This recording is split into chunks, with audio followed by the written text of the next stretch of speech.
What does it feel like to hit rock bottom in the most public way imaginable? For Kaylee Pierce, it felt like the cold, polished floor of the JFK International Terminal pressing up through the thin soles of her shoes. It sounded like the gleeful, saccharine voice of her ex-husband's new fiancée, a woman barely out of her teens, flashing a diamond the size of a pigeon's egg.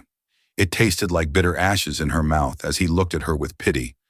The man who had taken her dreams, her home, and her self-worth, now performing the final act of her humiliation for an audience of strangers.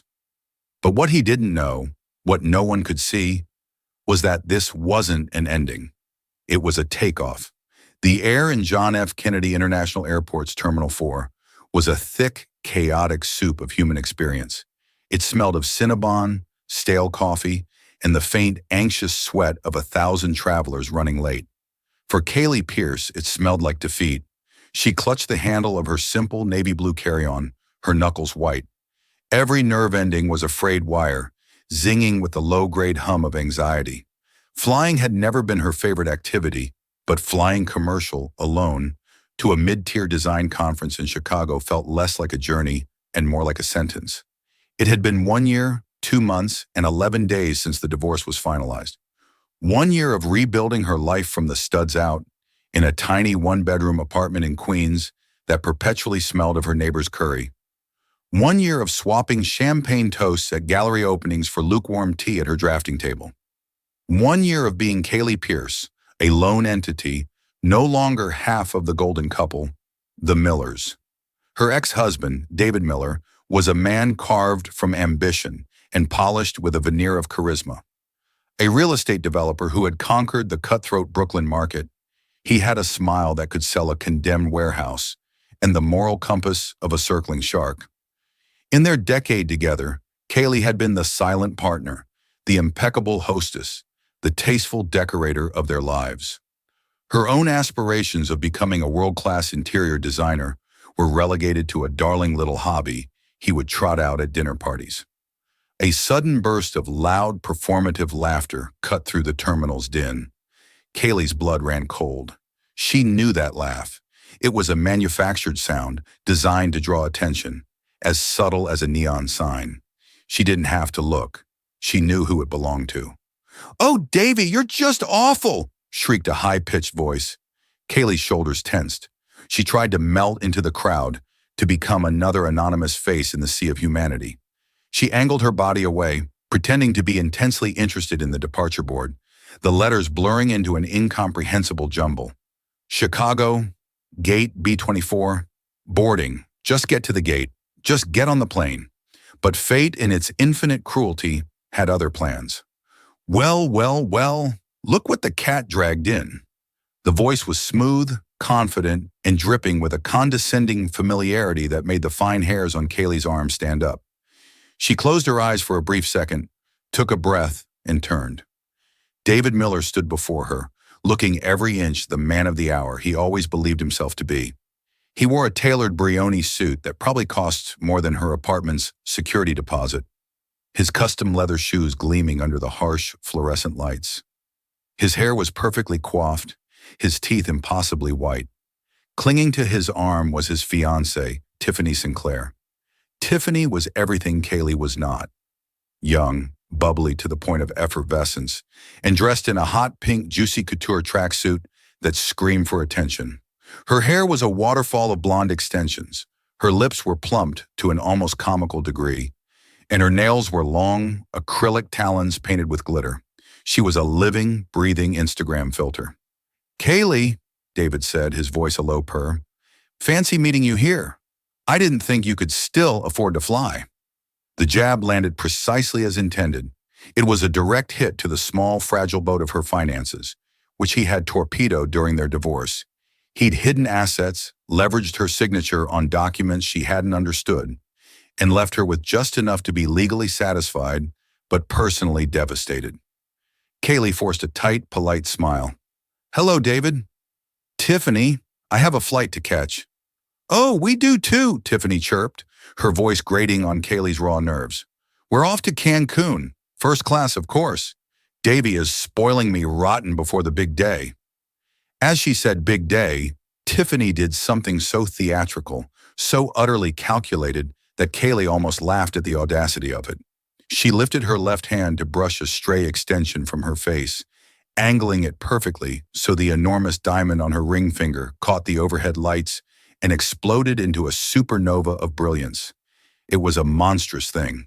A flawless, cushion-cut diamond that had to be at least 10 carats, set on a platinum band encrusted with even more diamonds. It was less a piece of jewelry and more a declaration of wealth, a weapon of social warfare. "We were just talking about it," David said, his eyes glinting with malicious triumph. He looked from the ring to Kaylee's bare hands, her unadorned fingers clutching her bag. The comparison was stark and deliberate. Tiffany was worried it might be a bit much, a little too ostentatious for everyday wear. "What do you think, Kaylee? You always had such simple tastes." Simple tastes. He made it sound like a character flaw, a disease. He used to praise her classic, understated elegance. He'd called it old money grace. Now, in the harsh light of his new life, it was reframed as a deficiency. Kaylee looked at the ring, then met Tiffany's smug, expectant gaze. She saw the hunger for validation in the younger woman's eyes, the desperate need to believe she had won. And behind it all, she saw David, the puppet master, pulling the strings, orchestrating this public execution of her dignity. The old Kaylee would have withered. She would have stammered a compliment, mumbled an excuse, and fled with tears stinging her eyes. But the old Kaylee had died in a sterile courtroom, her heart shattered by the casual cruelty of the man she had loved. The new Kaylee was forged in the fire of that betrayal, and while she was quieter, she was made of stronger material. She offered a small, serene smile. "It's certainly large," she said, her voice even and calm. She didn't look at David. She looked directly at Tiffany. "I hope it brings you a great deal of happiness." The response was so devoid of the expected envy or bitterness that it momentarily disarmed them. Tiffany's smile faltered for a fraction of a second. David's smugness flickered. They had anticipated a scene, tears, a satisfying display of misery. Kaylee's quiet composure was not on their script. "Well," David recovered, puffing out his chest, "when you can afford the best, you buy the best. It's a symbol, you see, of a new beginning. A better one?" He gestured vaguely at Kaylee's sensible travel outfit, dark jeans, a cashmere sweater, and comfortable flats. "Some people move forward, others, well, they get left behind. That's just life." A nearby boarding announcement blared over the intercom for a flight to Orlando, and a river of families in Mickey Mouse ears flowed around their tense little island. David saw it as his cue for a grand exit. "Anyway, we should go. The champagne is waiting in the lounge. You take care, Kaylee. Try to, you know, land on your feet." He gave her a final pitying look, a look that said, "I am so much better than you, and we both know it." He turned, steering Tiffany and her blinding ring towards the escalators marked for premium check-in and the exclusive lounges beyond. Tiffany glanced back over her shoulder, a final victorious smirk on her face. Kaylee stood frozen for a long moment, the echo of their presence hanging in the air like toxic fumes. The humiliation was a physical thing, a hot flush that spread from her chest up to her cheeks. She felt the eyes of strangers on her, people who had witnessed the exchange, their faces a mixture of curiosity and secondhand embarrassment. For a single terrifying second, she felt the burn behind her eyes, the familiar precursor to tears. "No," she told herself, her jaw tightening. "Not here. Not for him." She took a deep, steadying breath, the air tasting of freedom she hadn't realized was there a moment before. She had survived. It was painful, yes, but it was over. He had fired his best shot, and she was still standing. She turned and began to walk, not towards gate B24 for the flight to Chicago, but in a different direction. She walked past the crowded food courts, past the snaking security lines filled with weary travelers. She walked with a newfound purpose, her simple carry-on rolling silently behind her. She was not defeated. She was just delayed. Her real flight and her real life were waiting for her somewhere else entirely. To understand the quiet steel in Kaylee Pierce's spine As she walked away from David Miller, one had to understand the life he had tried so hard to demolish. Theirs had been a storybook romance, or so the society pages of Brooklyn Quarterly had claimed. He was the ambitious, handsome property developer with a vision. She was the beautiful, whip-smart art history graduate with an impeccable eye. They met at a charity auction, where he'd outbid everyone for a bland contemporary painting just to get her number. In the beginning, it was intoxicating. David was a whirlwind of energy and ambition. He saw potential everywhere, in derelict warehouses in Dumbo, in forgotten brownstones in Cobble Hill. Kaylee was his muse, his sounding board. They'd spend weekends walking through dusty, dilapidated buildings, and while he saw square footage and profit margins, she saw light, flow, and the soul of a space. "You have the eye, Kate," he'd tell her, kissing her temple. "I see the bones, but you see the beauty." She poured her own dreams into his. Her plans to start a small, bespoke interior design firm were put on hold. "We're a team," he'd said. "Once Miller Properties is on the map, we'll launch Kaylee Pierce Designs as our exclusive in-house firm. It'll be bigger than you ever imagined." She believed him. She worked tirelessly, sketching layouts on napkins, creating mood boards for lobbies, choosing finishes for multi-million-dollar penthouses. She wasn't on the payroll. She was a wife supporting her husband. Her compensation was his success, which she was told was their success. She designed the interiors of their spectacular penthouse overlooking the Brooklyn Bridge, a masterpiece of understated luxury that was featured in Architectural Digest. The article mentioned David Miller 12 times. Kaylee Pierce was mentioned once in passing as his tasteful wife. The change was gradual, insidious. As David's profile grew, his ego inflated in tandem. Her contributions, once celebrated in private, became minimized in public. Her eye became her little hobby.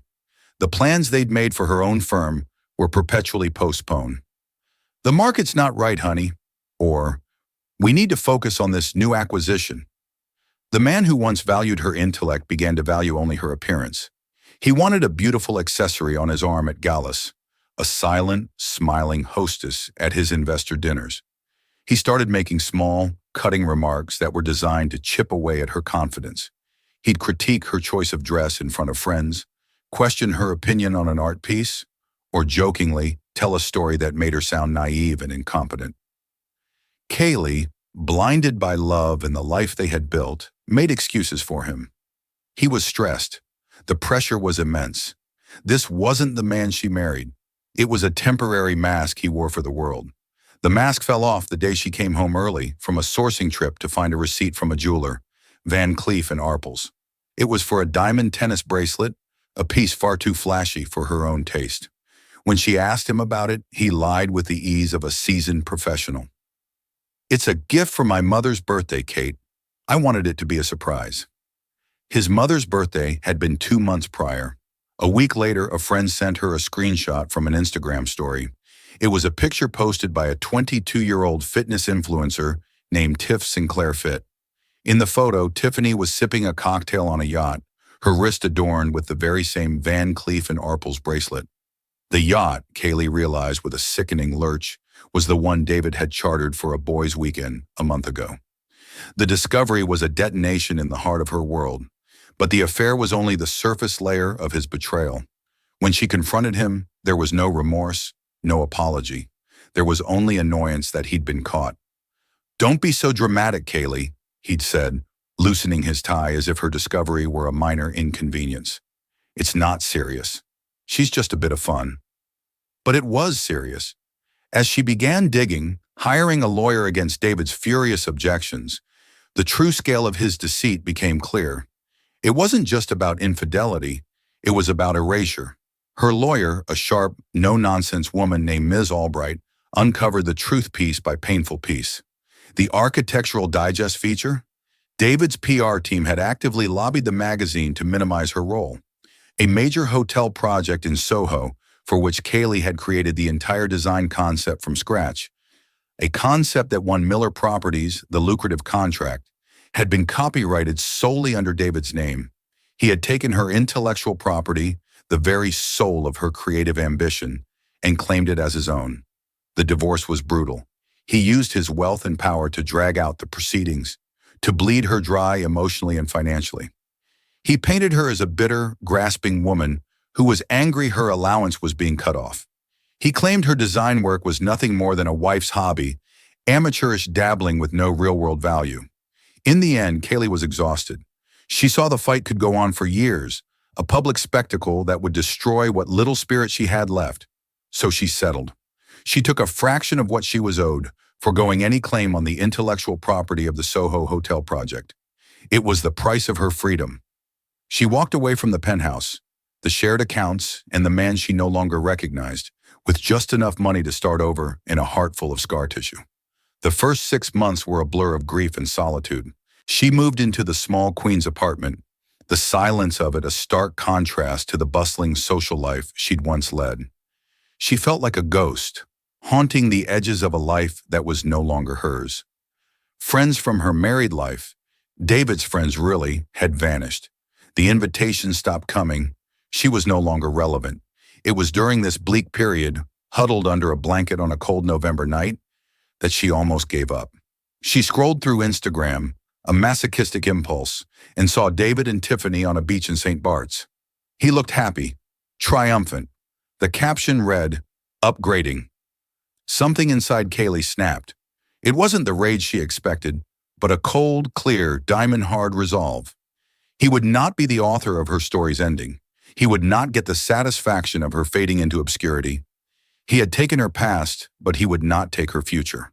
The next morning, she went to the bank and withdrew a significant portion of her settlement. She rented a small shared office space in a WeWork in Long Island City, registered Kaylee Pierce Designs LLC, and built a website showcasing the one project she could legally claim, her own former penthouse. She used the professional photos from the Architectural Digest spread, carefully cropping David out of every shot. Her first clients were small, a bachelor pad in Astoria, a young family's nursery in Sunnyside. She poured her soul into every project, her rates modest, her work ethic ferocious. She was rebuilding, not just a business, but herself. She was rediscovering the joy of her own talent, untethered to David's approval. The turning point came in the form of an email with a subject line that made her heart skip a beat. Design consultation inquiry, Davenport Corp. She almost deleted it, assuming it was spam. Davenport Corp was a titan, a multi-billion-dollar private equity firm with a reputation for being notoriously private and incredibly discerning. Why would they be emailing her? But curiosity won. She opened it. The email was brief and to the point, requesting a consultation for a small residential project. She took the meeting. She walked into the sleek, intimidating midtown offices of Davenport Corp. And was led not into a grand boardroom, but into a quiet, sunlit corner office. Behind a large, uncluttered desk sat the firm's founder and CEO, Nathaniel Davenport. He was not what she expected. He was in his late 40s, with kind eyes that held a hint of weariness, and a quiet, unassuming presence that was the antithesis of David's brash charisma.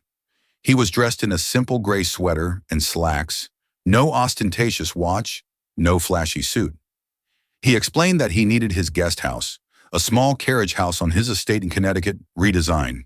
He had seen her work on the penthouse online and was impressed by its quiet confidence. Kaylee spent 2 hours with him, not just discussing design, but talking about architecture, about the history of the city, about the way a space can influence a person's state of mind. He was an attentive listener, his questions insightful. He saw her passion, her expertise. He saw her. He hired her on the spot. Over the next few months, as she transformed the carriage house into a warm, elegant sanctuary, a friendship began to form. It was slow, cautious. Nathaniel was a widower, his private life fiercely guarded. Kaylee was still healing, her trust in men shattered. They connected over a shared appreciation for substance over style, for authenticity over performance. He never once asked about her divorce, but she could tell he understood loss and betrayal in his own way. He saw her talent, and he began to champion it. He recommended her to his friends and colleagues. Her small firm began to grow, taking on more ambitious projects. She was finally becoming the designer she was always meant to be, on her own terms. One evening, after reviewing the final details of the carriage house project, Nathaniel looked at her across a table of blueprints. "Kaylee," he said, his voice gentle, "I have a project I'd like you to consider. It's not a small one. My company recently acquired a portfolio of boutique hotels in Europe. They are historically significant but have been neglected. They need a complete design overhaul, a unifying vision that respects their past while creating a future. I can't think of anyone better suited for the task." Kaylee was speechless. This was the kind of project designers dreamed of. It was a career-defining opportunity. "The first property is a small palace on the outskirts of Lisbon," he continued. "I'm flying out on Monday to finalize the acquisition. I want you to come with me, walk the space. Tell me what you see." Monday, today, the day she was supposed to be flying to a second-rate conference in Chicago. The conference was her cover story. She hadn't wanted to tell anyone, not even her closest friends, about the Lisbon trip. It felt too big, too fragile to speak aloud. She and Nathaniel had decided to keep it completely quiet until the contracts were signed. She'd booked the Chicago flight weeks ago as a decoy, a way to get to the airport without raising any questions. This was the context David Miller knew nothing about as he mocked her sensible shoes and her simple taste. He saw a woman flying coach to a minor industry event. He saw his discarded, diminished ex-wife. He had no idea he was speaking to the new creative director of the Davenport Hotel's European collection. He had no idea the woman he pitied was about to board a private jet to Portugal to embark on the biggest project of her life. He had no idea that while he was flying first class, she was about to fly in a different stratosphere entirely. The walk from Terminal 4 to her actual destination felt like crossing a liminal space, a bridge between her past and her future. Each step took Kaylee further from the woman who had flinched under David's condescending gaze and closer to the woman she was becoming. The cacophony of the public terminal faded behind her, replaced by a growing, thrilling silence. Her destination wasn't a gate number. It was a name: the Aviators Club. It was one of JFK's discreet, ultra-exclusive private terminals, a sanctuary for those who moved through the world on a different axis. There was no sign, just an unmarked door of smoked glass next to a high-end art gallery. Kaylee swiped a simple black card Nathaniel's assistant had couriered to her apartment, and the door slid open with a soft, expensive-sounding hiss. The contrast was staggering. The air inside was cool, still, and scented with something subtle and calming, like white tea and sandalwood. There were no crowds, no announcements, no crying babies. Polished concrete floors, walls of warm walnut wood, and low-slung Italian leather sofas created an atmosphere of serene luxury. A quiet, impeccably dressed concierge greeted her by name. "Ms. Pierce, welcome. Mr. Davenport is waiting for you in the West Lounge." She was led down a quiet hallway to a private room overlooking the tarmac. Through a floor-to-ceiling window, a magnificent jet sat waiting, its sleek white fuselage gleaming in the afternoon sun. It was a Gulfstream G700, a vessel that looked less like a plane and more like a projectile from the future. Nathaniel Davenport stood as she entered. He was holding 2 glasses of water, and he offered one to her with a small, knowing smile. His presence was calming, a deep, steady anchor in the swirling sea of her emotions. "I saw you had a run-in," he said softly, his eyes full of concern, not pity. "Are you all right?" Kaylee took a sip of the cool water, the simple gesture grounding her. She looked from his kind face to the jet waiting outside, and a genuine smile, the first she'd felt all day, spread across her lips. The humiliation she'd felt moments ago now seemed distant, ridiculous, like a scene from someone else's life. "I'm better than all right, Nathaniel," she said, her voice clear and strong. "I think I'm finally free." He nodded, understanding completely. "He has no power over you anymore, Kaylee. The only power he ever had was the power you gave him." He gestured towards the sofas. "We have a few minutes before we need to board. I have something for you." Kaylee's heart gave a little flutter of apprehension. Her mind immediately went to jewelry, to a grand gesture. It was a conditioned response, a reflex from her life with David, where every milestone was marked with a material possession, a transaction. But Nathaniel didn't pull out a velvet box. Instead, he placed a handsome, leather-bound portfolio on the coffee table between them. He opened it. Inside, on heavy cream-colored paper, was a beautifully rendered architectural drawing of a building facade. It was elegant and historic, with tall windows and intricate stonework. Below the drawing, in crisp, clean font, were the words, "The Pierce Lisboa, Hotel a Davenport Collection, Property Lead Designer. Kaylee Pierce." Kaylee stared at the page, her breath catching in her throat. She ran her fingers over her own name, printed there, bold and undeniable. It wasn't just a project, it was a legacy. He hadn't just given her a job, he was giving her credit, visibility, a name that would be carved into the stone of the building itself. "I had a thought," Nathaniel said, his voice a low rumble. "The Davenport Collection sounds corporate, impersonal. Each hotel should have its own identity, one that reflects the vision behind it. This one is yours." Tears welled in Kaylee's eyes, but these were not the tears of humiliation David had hoped for. They were tears of overwhelming, cathartic gratitude. A ring, no matter how large, was a symbol of ownership, a claim. This portfolio was a symbol of empowerment, of partnership. David had tried to erase her name from her work. Nathaniel was etching it in stone. I don't know what to say," she whispered, her voice thick with emotion. "You don't have to say anything," he said gently. "Just show them what you can do. The world is waiting to see it." He looked at his watch, a simple, classic Patek Philippe. "And Lisbon is waiting for us." Meanwhile, back in the controlled chaos of Terminal 4, David Miller and Tiffany Sinclair were luxuriating in their perceived victory. They were in the Centurion Lounge, David sipping a complimentary Macallan 18, Tiffany taking a series of selfies with her ring prominently displayed next to a flute of Moet. "Can you believe her?" Tiffany said, pouting into her phone's camera. "She didn't even seem that jealous. It's like she has no ambition." "That's because she has nothing to be ambitious for," David said with a dismissive wave of his hand. "She's probably going to some sad little conference to learn how to pick out throw pillows for suburban housewives. It's pathetic." He took a large gulp of his scotch. Seeing Kaylee so plain and average had been an incredible boost to his ego. It reaffirmed his decision to leave her. He was a rocket, and she had been dead weight. Tiffany, with her social media followers and her worshipful gaze, was rocket fuel. "Our flight is boarding soon, babe," Tiffany said, snapping one last picture. "Gate B38. I hope we get the good seats in first class, the ones that lie totally flat." "Don't worry, I took care of it," David said smoothly.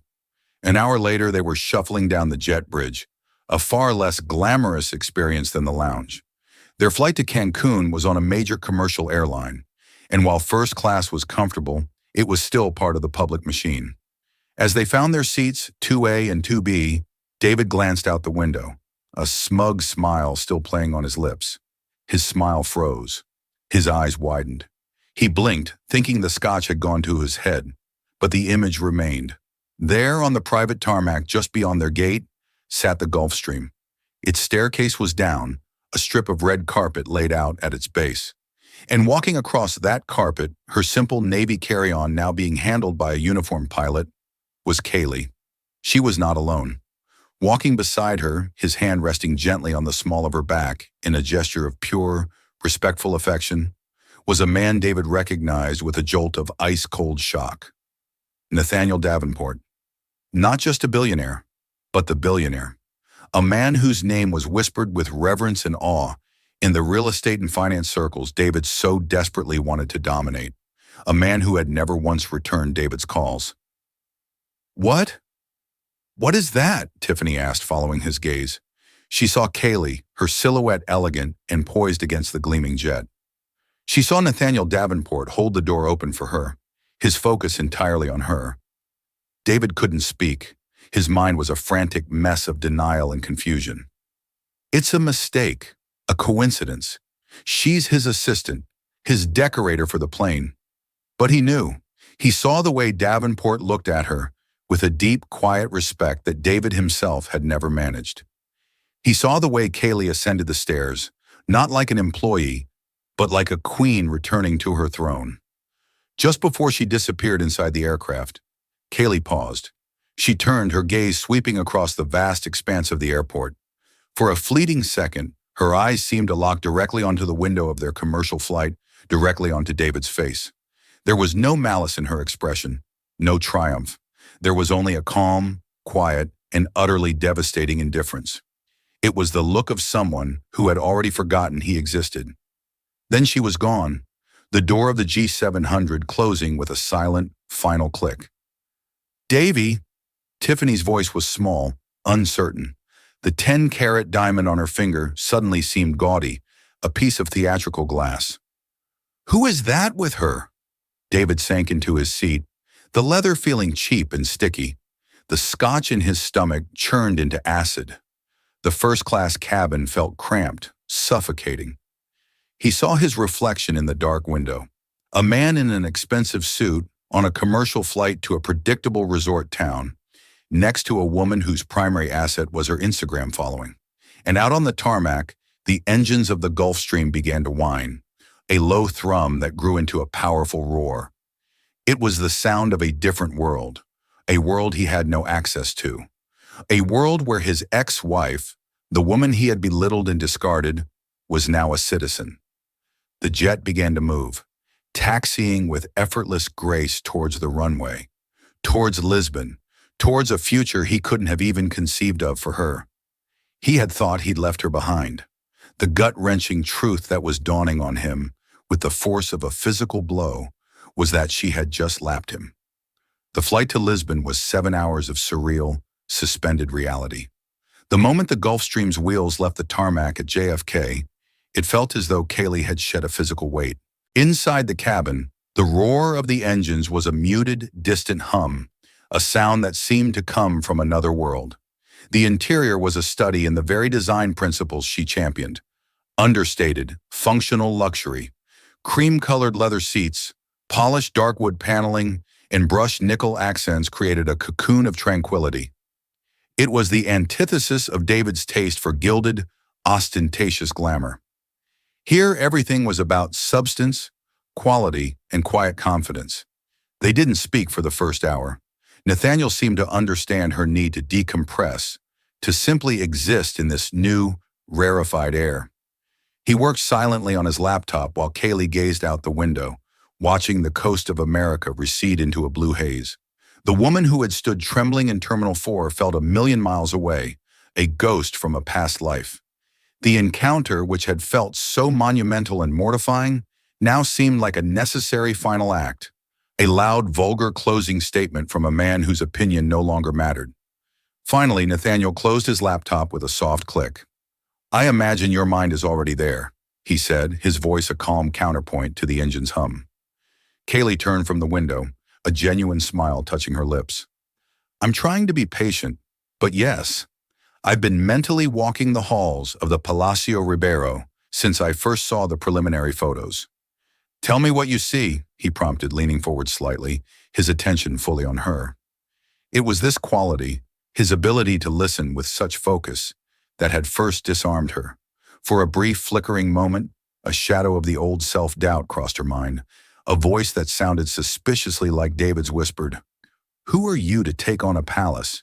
You, with your simple tastes." She faltered, the words catching in her throat. Nathaniel noticed the subtle shift in her expression. He didn't offer a platitude. Instead, he asked a precise question. "When you looked at the photos of the grand ballroom, did you notice the way the light from the west-facing archways falls in the late afternoon?"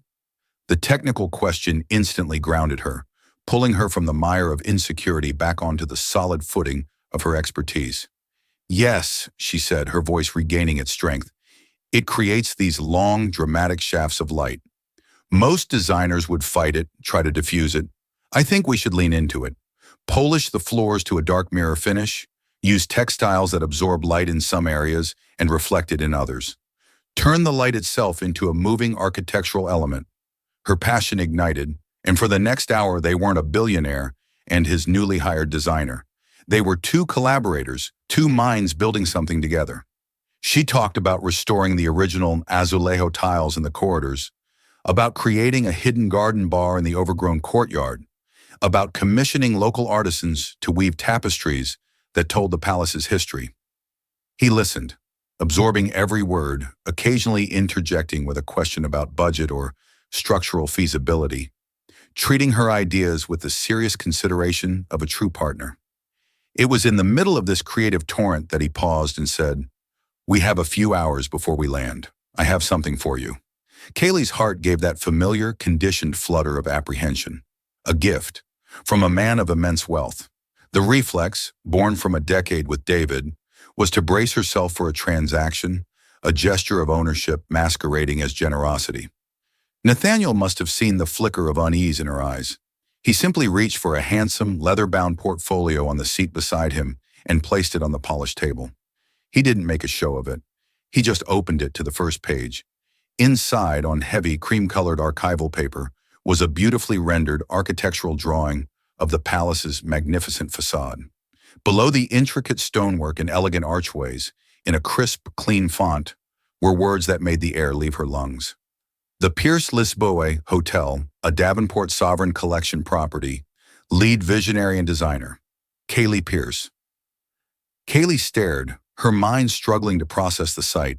Her name, not just mentioned, but featured. Lead visionary. He had given her a title that encompassed everything David had tried to steal from her. She reached out, her fingers tracing the letters of her own name, as if to confirm they were real.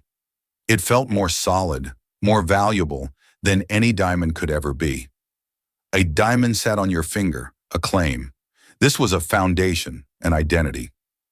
"I had a thought," Nathaniel said, his voice a low rumble. "The Davenport collection sounds corporate, impersonal. These buildings have souls. They deserve a name that reflects the unique vision that will bring them back to life. This one," he tapped the page gently, "is yours." Tears welled in Kaylee's eyes, hot and immediate. But they were not the tears of humiliation David had craved. They were tears of pure, overwhelming catharsis. A dam of unshed grief and unacknowledged anger broke inside her, washed away by this single, profound gesture of respect. I don't know what to say," she whispered, her voice choked with an emotion so deep it was almost painful. "You don't have to say anything," he replied, his gaze soft and understanding. "Your work will do the talking. Now let's look at the plans for the library. I think you'll find the ceiling height presents a wonderful opportunity for a little drama." He had given her the greatest gift of all. He had acknowledged her past pain and then immediately, respectfully, pointed her toward her future. Thousands of miles away, in the manufactured paradise of Cancun, David Miller's world was curdling. The five-star resort, which should have been a backdrop for his triumph, felt like a gilded cage. He couldn't shake the searing image of Kaylee ascending the steps of that Gulf Stream, Nathaniel Davenport at her side.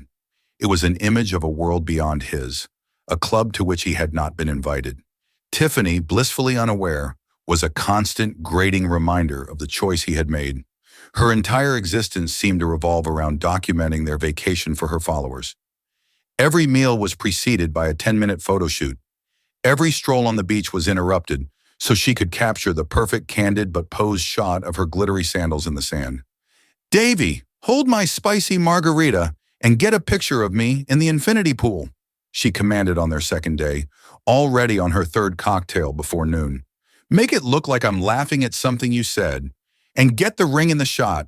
He complied, a plastic smile cemented on his face, feeling like a glorified photographer. He looked at her, splashing and preening in the pool, and then thought of Kaylee, her brow furrowed in concentration over a blueprint, her mind alight with ideas. The comparison was a chasm.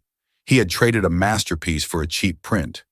He was trying to feign relaxation on a lounge chair, sunglasses hiding his frantic, worried eyes, when his phone buzzed with a venomous urgency. It was an email from his CFO, Robert. The subject line was a single, terrifying word: urgent. His hands, slick with sunblock and sweat, fumbled to open it. He read the first line and felt a jolt of ice water shoot through his veins. Their primary lender, a ruthless hedge fund out of Singapore, was exercising a clause in their contract.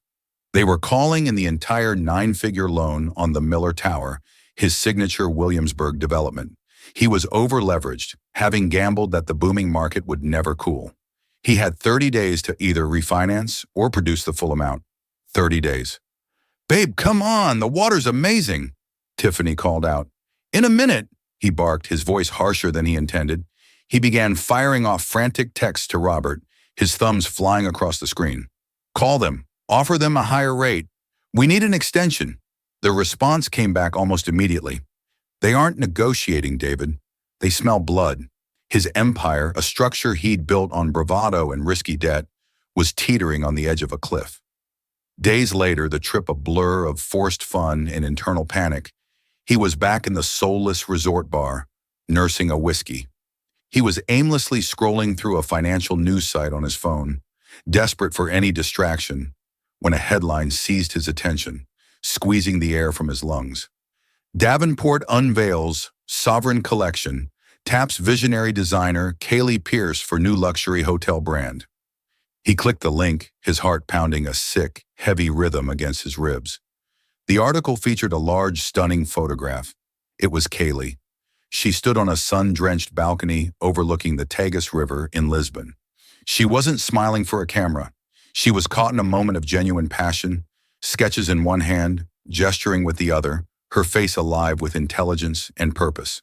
She looked radiant, powerful, and completely out of his reach. David read the article with a growing sense of horror.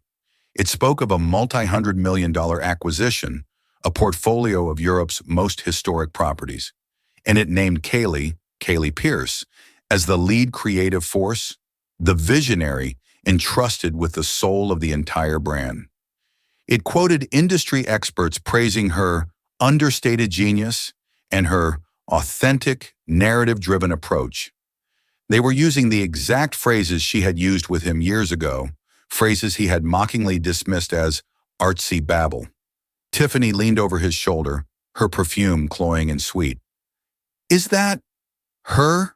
she asked, her voice a cocktail of disbelief and venom. "How did she do that? I thought she was broke."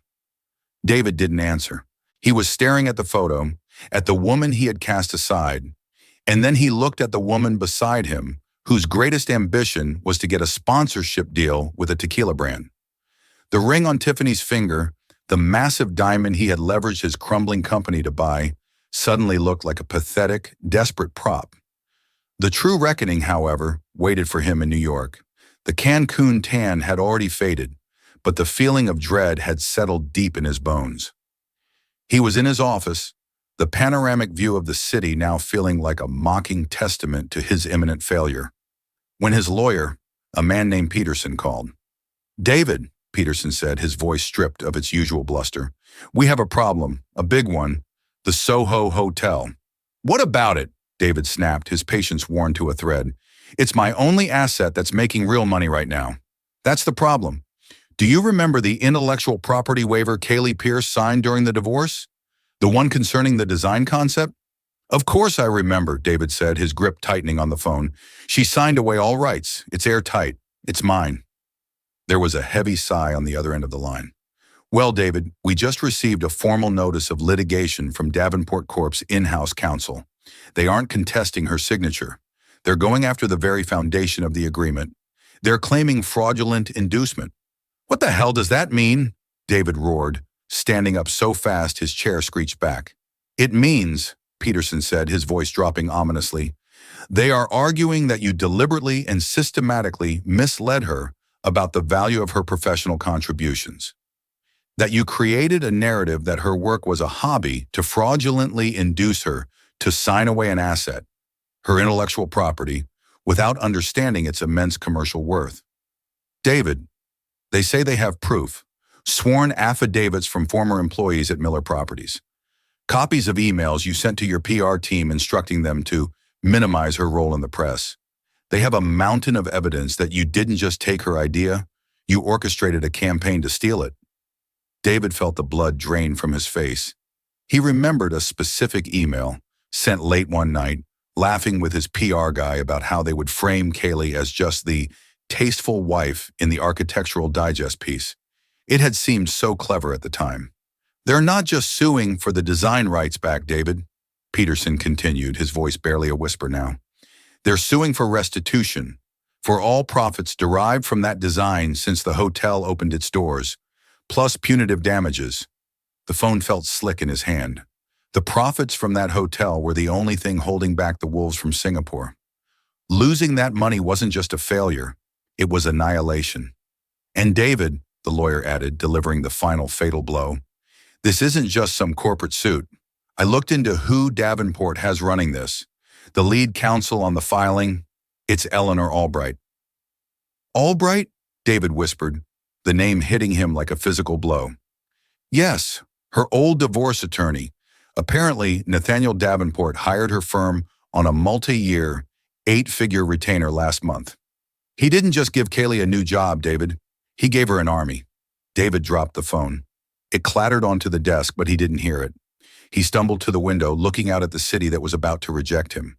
He had played a nasty public game in an airport terminal, designed for an audience of strangers. He had flashed a diamond ring to humiliate her. Her response was not an emotional outburst. It was a quiet, strategic, and impeccably executed maneuver on a global chessboard. He had played checkers. She, with the backing of a king, was playing chess. He had thought the confrontation at JFK was the end of her story. He realized now with a clarity that was both ice-cold and burning hot that it was the beginning of his, and he had just been checkmated. To be spoken over uplifting, inspiring music, with visuals of Kaylee confidently directing a project, laughing with her team, and finally looking out over a beautiful European city, serene and successful. In the end, the story isn't about the billionaire or the private jet. It's about the profound difference between value and worth. David Miller dealt in value, the price of a diamond, the square footage of a building, the perceived status of a first-class ticket. These things are loud, flashy, and ultimately hollow. Kaylee Pierce, on the other hand, rediscovered her worth. It wasn't something a man could give her or take away. It was forged in her talent, her resilience, and her integrity. Her victory wasn't loud, it was the quiet, undeniable hum of a life well built, of success earned, and of a spirit that refused to be broken. While one man's world, built on ego, was crumbling into dust, a woman's world, built on substance, was just beginning to soar. What did you think of Kaylee's ultimate comeback? Have you ever had a moment in your life where you had to rebuild and came back stronger than ever? Share your stories and your thoughts in the comments below. We read every single one. And if you enjoyed this story of resilience and empowerment, please give this video a thumbs up, share it with someone who needs to hear it, and make sure you subscribe to our channel for more stories that inspire. Click that notification bell so you never miss an update. Thank you for listening.